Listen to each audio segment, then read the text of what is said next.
Step into a world of romance and mystery with Tamora Rose, where candlelit corridors, whispered secrets, and yearning glances shape the stories we cannot stop devouring. Today we're diving into the backbone of historical romance, the tropes that sweep us off our feet again and again, no matter how many times we've read them. Some readers say they're predictable, and maybe they are. But if you're here, you know the truth. These tropes aren't just familiar, they're comforting, electrifying, cinematic. They're the emotional architecture of the genre. So let's explore 10 swoony historical romance tropes that not only still work, but work because they tap into something deep, primal, and irresistible within us. The marriage of convenience is perhaps the crown jewel of historical romance tropes. Two strangers, sometimes reluctant, sometimes furious, suddenly bound together by law, reputation, or desperate circumstance. They share space and share duties, share tension, and inevitably share a bed that neither of them planned for. One of the reasons this trope endures is that it creates the perfect crucible for emotional transformation. Two people forced into domestic intimacy must confront not only one another, but themselves. In a society where appearances rule everything, the shift from "we must pretend" to "we can no longer pretend" is intoxicating. Readers feel every stolen glance, every accidental brush of fingers, every quiet moment where the facade slips. Then we have the grumpy duke with a heart of gold, the emotionally barricaded nobleman whose world is entirely upended by the heroine who refuses to treat him with the deference everyone else does. There is something delicious about a man carved from granite slowly turning into warm clay under the heroine's influence. This trope gives us the pleasure of watching emotional armor crack, piece by reluctant piece. And within historical settings where suppressed feeling is practically a social requirement, the unraveling becomes even more powerful. A single strained, "you have no idea what you do to me," feels like a declaration of war against centuries of restraint. We live for that unraveling. Enemies to lovers might be one of the most explosive tropes in all of romance. But in historical romance, it becomes something even sharper. When society imposes rules about propriety and decorum and reputation, two people who loathe each other have an exquisite challenge. The world expects perfection from them, while their hearts want chaos. The sparks fly in every heated argument, every razor-edged compliment, every moment they stand too close in a ballroom lit by chandeliers and suspicion. And when one of them finally cracks, when the banter breaks, when the attraction wins, there is no turning back. The first kiss is always a revelation, a surrender to something undeniable. Now, one of the softest, most evocative tropes is the governess and the lord of the house. This dynamic offers not only romantic tension, but rich atmosphere, quiet libraries and moonlit hallways, and the echo of a child's laughter in distant rooms. The governess is brilliant yet overlooked, a woman whose intelligence is often hidden behind humility. The lord is powerful yet broken, carrying burdens he refuses to share. Their connection blossoms in the margins of domestic life, glances exchanged over a child's lessons, or hands brushing as they reach for the same book, a whispered confession in a darkened study.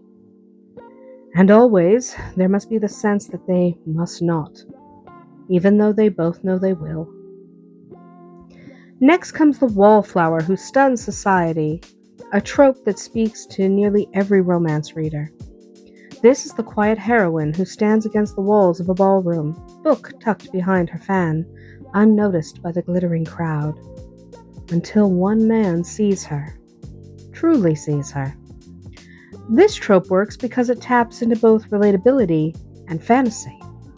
Many readers have experienced invisibility at some point in their lives. Watching a heroine who doesn't fit society's mold capture the heart of the most sought-after gentleman evokes joy and triumph and a deep sense of justice. She doesn't change to become lovable. She is loved because someone finally recognizes her worth. And of course, we can't overlook the rake redeemed, the charming libertine who swears he will never settle down until he meets the woman who disarms him with sincerity, honesty, or perhaps a quick wit sharper than any blade. This trope thrives because it offers transformation, not imposed but chosen. The rake doesn't reform for appearances. He reforms because something inside him shifts. Because for the first time he wants to do better. This is romance alchemy. The idea that love can not only uplift, but fundamentally change us.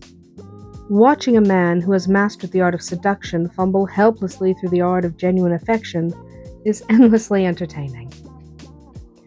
Now, mistaken identity and secret identity tropes bring mischief and anticipation into the mix. Historical settings are ripe for disguises. Masquerade balls and borrowed dresses and masked riders and nobles masquerading as commoners. We, the readers, know just enough to see disaster or destiny looming over the horizon. The tension deepens as characters fall for each other under false pretenses, creating a delicious contrast between truth and illusion. And when the revelation comes, hearts are broken, trust is shattered, and we get one of the most satisfying romance beats of all time, the grand emotional reckoning. Forgiveness becomes a love story of its own. Now the runaway heiress. While this one combines danger, passion, and rebellion. She flees an arranged marriage, a cruel guardian, or a future chosen for her.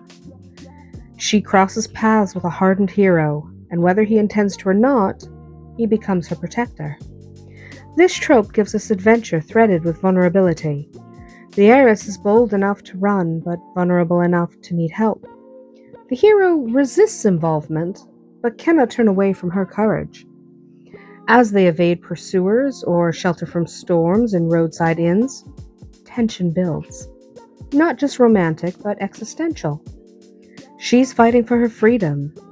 He's learning what loyalty truly means. When he falls in love with her spirit rather than her dowry, we melt. Now the friends to lovers trope. Oh, the agony. This trope thrives in historical romance because emotions are repressed, politeness is paramount, and a single brush of fingers can feel like a confession. One character harbors a secret devotion so deep it aches, while the other moves through blissfully unaware. We witness stolen glances across drawing rooms, unsent letters tucked into drawers, and moments where the truth almost, not quite, slips out. When the love is finally acknowledged, it doesn't feel like a spark. It feels like a sunrise. Slow, warm, inevitable, and entirely worth the wait. Then there's the heroine in disguise. A personal favorite for many readers. She dons a footman's uniform or a stable boy's cap or even a pirate's coat.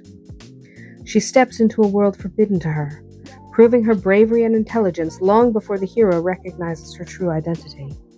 This trope sparkles with tension, the thrill of almost being discovered, the closeness of working beside the hero while hiding everything, the transformative moment when he realizes who she is. And the best part? She is never diminished by the reveal. Instead, the hero must rise to meet the strength she has always possessed. So why, with all these familiar patterns, do historical romance tropes continue to enchant us? The answer lies in emotion, not novelty. Tropes endure because they resonate.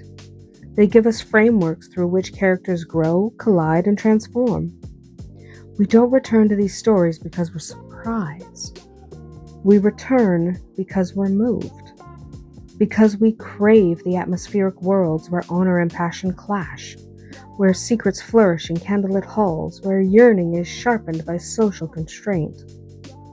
When handled with sincerity and imagination, a trope doesn't feel overused, it feels timeless.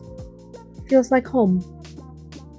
Historical romance isn't just about love in the past, it's about exploring the emotional truth that transcends time. Whether we're reading about a brooding duke or a daring heiress, what we really seek is connection, vulnerability, and tension and transformation. These tropes give us shape, structure, and promise. We may know where the carriage is headed, but the journey, the glances, and the clashes, and the longing, that's what keeps us turning the page. That's it for today. Tell me which historical romance trope always hooks you, no matter how many times you've read it. Until we meet again, may your days be filled with passion and just a touch of magic.